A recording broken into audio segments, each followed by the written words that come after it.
Welcome back. This is Natasha with Spirit Animals Art, and this is part 6 of needle felting the elephant shrew. Okay, so it's been a couple of weeks, and since I started the first one and following up with the second one, so I don't exactly remember exactly how I did it. So I just kind of winged it on this video. But this is a good example of how you just look at your picture and in this case I had another model of one that I have a little bit more progress on, so that also helped. So here I am putting some fiber on the tail. I want to keep the tail pretty thin. It's thicker at the top and thinner at the bottom. And in this case, on both of these, I actually extended the fiber out a little further than my wire, and it makes it a little floppy on the end, but don't be concerned about that because we're going to put some glue on it at the end, and that will hold everything together nicely. At least that's what I'm hoping. I'm still waiting for the project to dry, so we'll see how that works out. I'm pretty confident that it's going to work out good based on what I've used glue on in the past. I don't know if I will need more than one coat. Alright, so what I'm doing here is I'm just building up the frame a little bit. I'm giving a little bit more to the nose. I'm putting some pink, and I took my pink was still a little bit too pink, so I added a little bit of white in it, mixed it together, because it's just kind of a fleshy color on the nose underneath all the fur. Just tiny, tiny little thin strips, because you don't want your nose to get too thick. They have a nice thin little nose similar to an anteater. And the end of the nose has like a little bump on it, like a nose. And so that's what I'm doing here. I'm just making, and there's no right or wrong way to do this. I don't actually remember how I did it on the first one, but I think it's pretty similar to how I'm doing it here. Just be careful because it is easy to get your nose just a little bit too meaty. So just kind of play around with it and see.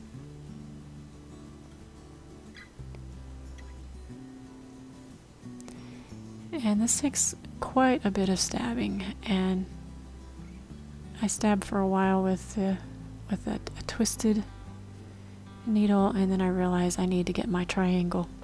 I think I got a 36 triangle, 38 triangle, which is a little bit, it just kind of really gets it in there.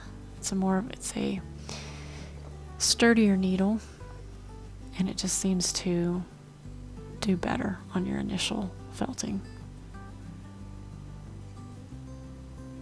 The other needles, twist is more for finishing. So I'm always comparing to the first one because I really like the way I had the first one done, Rufus. And I'm also referencing my pictures as well.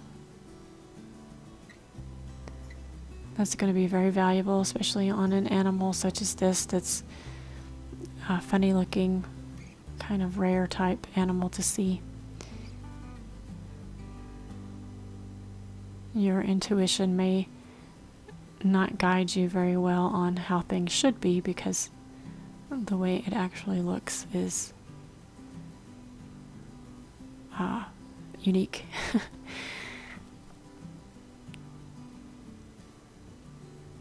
if you need to extend your nose a little bit, that's good too. That's fine if you want to extend it past the wire, because that flexibility, as long as you get it felted really well, it's going to stay and it's going to look fine. Their little noses are very flexible. So don't worry if you feel like your wire's a little too short. You can go ahead and extend the nose past that wire.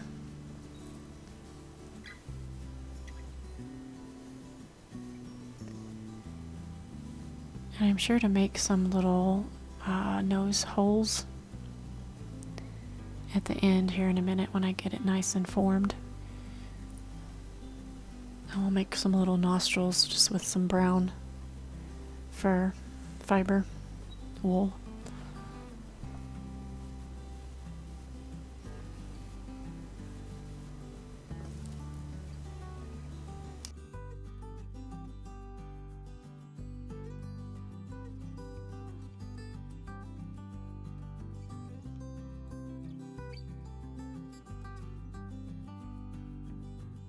Just be careful when you're poking that in that you don't poke it out the other side, because then you'll have brown contaminating your pink. Which isn't a huge deal on these since we are going to be adding brown to the top of it, but it won't go all the way down, so if you do contaminate it a little bit, you can always just add some of the light pink back over the top.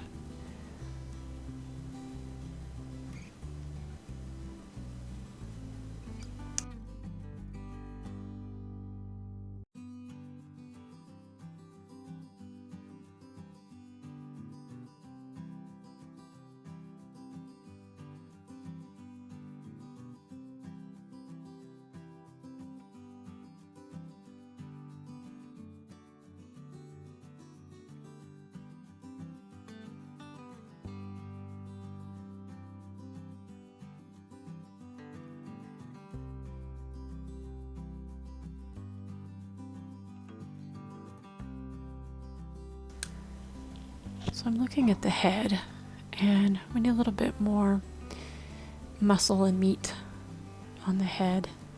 So I'm just kind of eyeballing it till it looks right. I'm going to put a little on the head, and then I'm going to put a little on the belly, just to get him nice and formed before we start adding the colors on the top.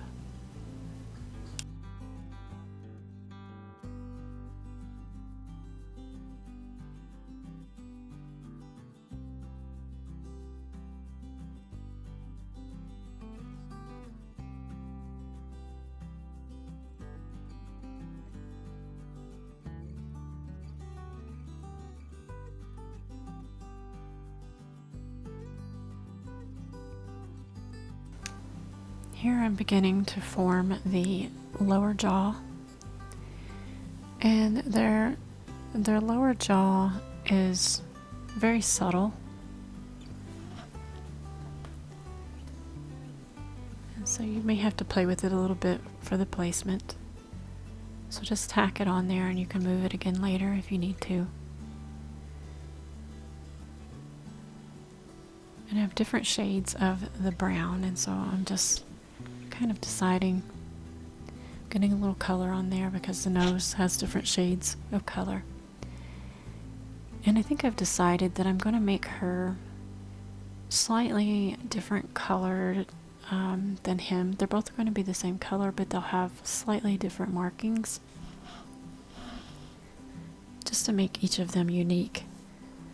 I don't think I could make a carbon copy if I tried to, but in this case I'm going to try to make them each just a tad bit different. These fibers are quite long, so I went ahead and cut them.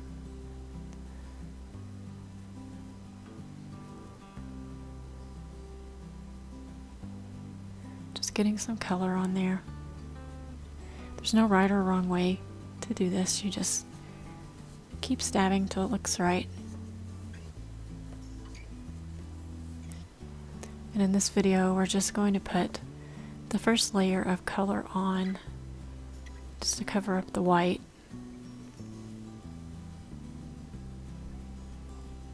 And then possibly in the next video, we can get their fur put on. We'll see.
Just playing with forming the head. I want to be sure I get enough skull, and I determined that the head was still a little skinny, so added a little more fluff before I put some color on there.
The nose needs to be meatier up toward the head, so that's what I'm doing here, building it up some.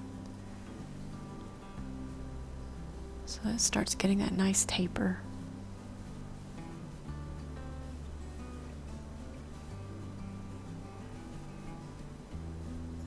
And I'm sure it was a little more straightforward and graceful the first time I did it on Rufus. But as long as you end up with the same result, it really doesn't matter how you get there.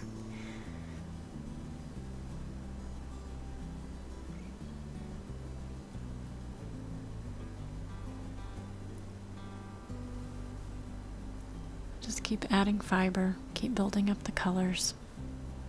And here in a minute, I'm going to determine that the mouth is too far back, and so all the stabbing I'm doing to get it in place, I'm gonna have to pull that back out, but that's fine because that's the beauty of needle felting.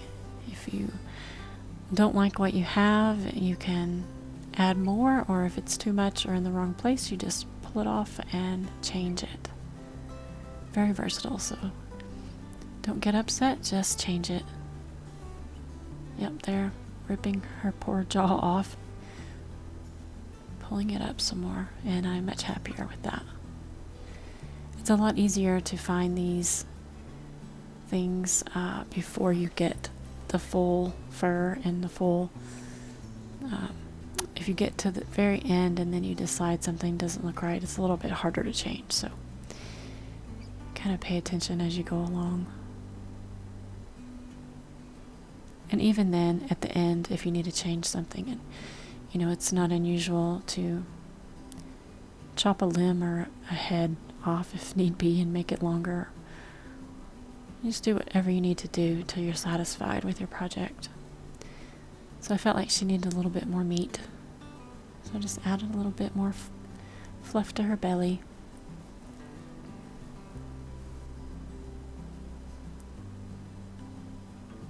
So I'm pulling out our different shades of colors.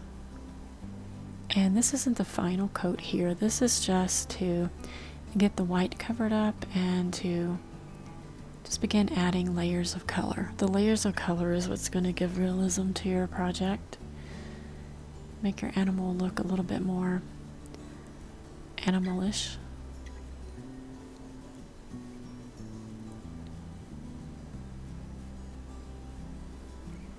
So you're mixing, that's one of your main staples in making something look more realistic. A flat, one-dimensional color just isn't how nature makes things generally, so lots of variations and layers.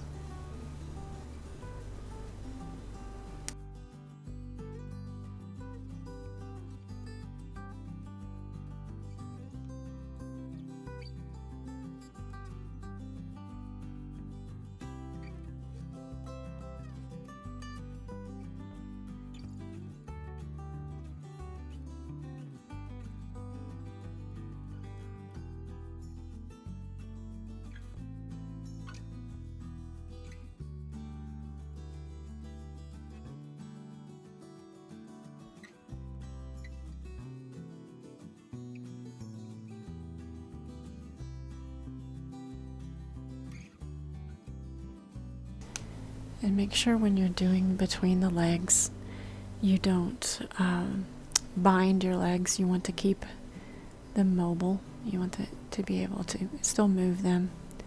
Unless you're wanting to fix it in a certain pose, and it's okay if you're doing it intentionally. But otherwise, if you're not careful, you could freeze that joint up and then it won't be flexible and posable like you want.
Just watch your fingers as you go.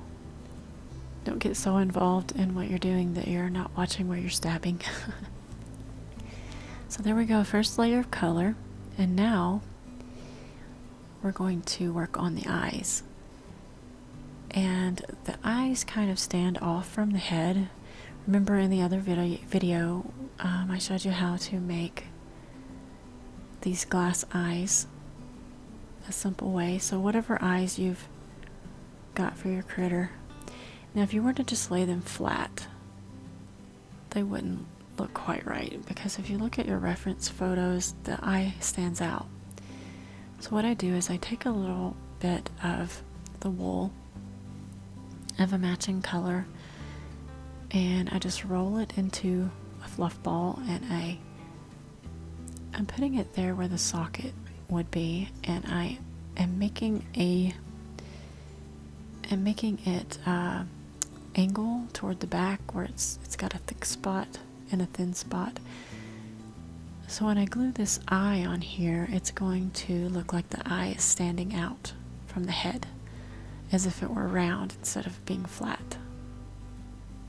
If you have a round eye that you're using, this won't be such an issue, because it's already going to have that substance to it. But if you're using a flat cabochon, a little trick like this will help.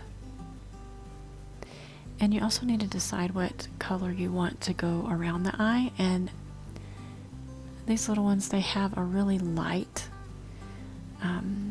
rim of the eye. And on Rufus, I have the horsecoat palomino. And I think on her, I am going to use a, I think it's oatmeal core, which is a little bit lighter.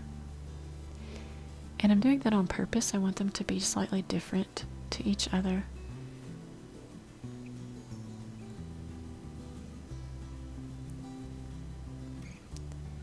Starting to bring her to life a little bit.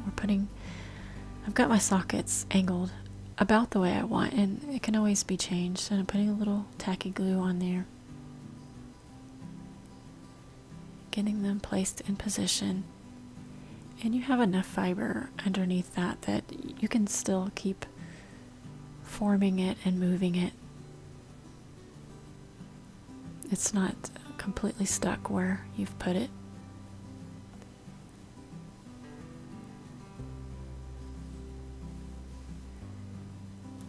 And so I made me a few eye rims. And at first, I think what I did on Rufus is I had two of them, one for the top and one for the bottom.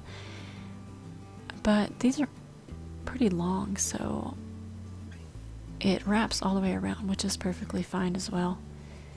Whatever works and looks right for you.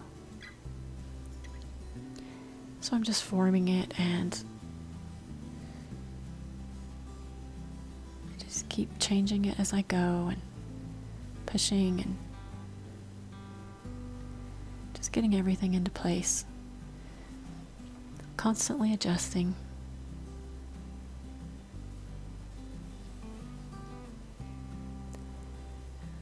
Comparing to make sure I have the placement right. Doing a little more tweaking on the angle of the eye.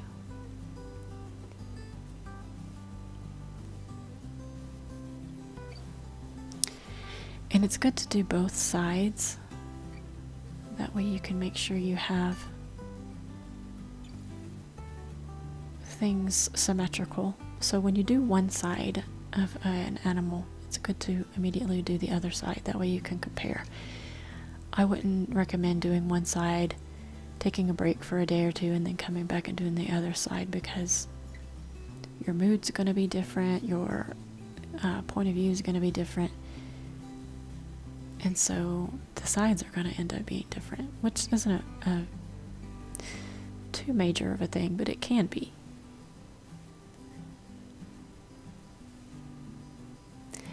And remember in the other video we made these ears and I showed you how to form them on there. So I'm just placing it so you can see how she's coming together. I think I'm going to name her Giselle, Rufus and Giselle. Alright, so here I'm showing what we're going to do to the tail, and this is a total experiment, but I'm pretty sure this will work. So I brought the tail out a little further than the wire and I tapered it, but it's pretty floppy on the end, which is fine because I am using some Mod Podge, and I'm actually mixing some matte and some glossy together because I don't want it super glossy, but I don't want it super matte either, but you can do whatever you want. Mixing it with quite a bit of water. You want this to be pretty saturated. You don't want it to just lay on the surface. You want this to soak right through into the fibers. So I'm just making sure I'm coating it really well, all the way from the rump all the way down to the tail tip. I'm not sure if this will take more than one coat. One coat may be plenty. We'll see. When I get it fully covered, I'm going to check it again in about 30 minutes or so. And I'll squeeze it. See how it's doing. And when it's completely dry, then I'll determine if another coat is needed.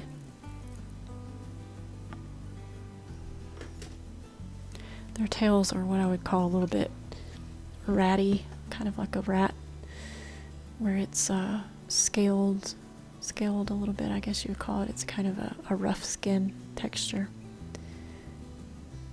So the glue is the Mod Podge is a really good way to show this texture without putting a lot of extra things onto the wool or doing anything major to it. Just changing the properties a little bit. Alright, there we have it. Thanks you guys. Until next time, please subscribe for more videos.